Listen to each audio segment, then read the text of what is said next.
Info wananiita Tosh One Extra.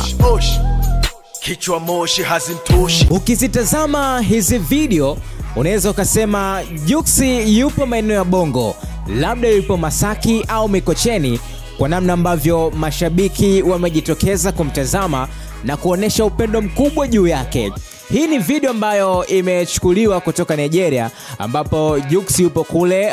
Ni siku ya 3 sasa hivi toka ametuonesha kufika nchini Nigeria, na watu wengi walikuwa wanasema ameenda kule kwa ajili ya mipango ya ndoa, ambayo kuna ndoa itafanyika kule Nigeria. Zitafanyika ndoa mbili, ndoa ya kimila na ndoa ambayo itakuwa ni white wedding. So jana bwana, Jux na mke wake Priscilla walienda Cinemax, ambapo ilikuwa inazinduliwa movie ya mama yake Priscilla. Hiyo movie inaitwa The Warrior Roads, ambapo kulikuwa kuna uwepo wa watu wengi, na Jux alikuwa ni miongoni mwa waalikwa ambao walienda kushuhudia tukio la kuzinduliwa kwa movie hiyo. So wakati anaenda, ni moment ya kitofauti sana na kipekee, ambayo imeonyesha mashabiki wa Nigeria wana upendo mkubwa juu yake. Na sasa hivi ukitaja miongoni mwa kapu ambazo zinapendwa sana nchini Nigeria, huwezi acha kulitaja jina la Jux, ambapo jana hicho kitu kilidhihirika kwa mashabiki kuonesha upendo mkubwa. Medias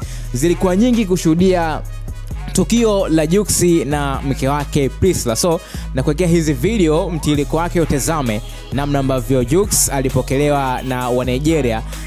Mapokezi makubwa sana ambayo alimuonesha, na unawekea mtazamo wako hapo, na nikukumbushe tu subscribe na turn on notification ili uwe kwanza kupata habari ambazo zinawekwa hapa.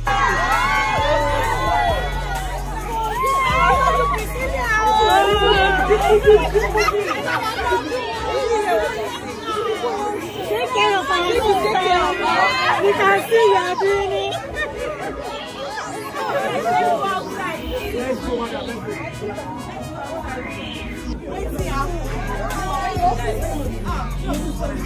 Let's go. Keep moving.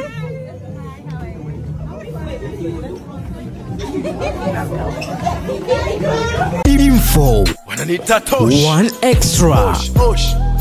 Kichwa moshi hazimtoshi.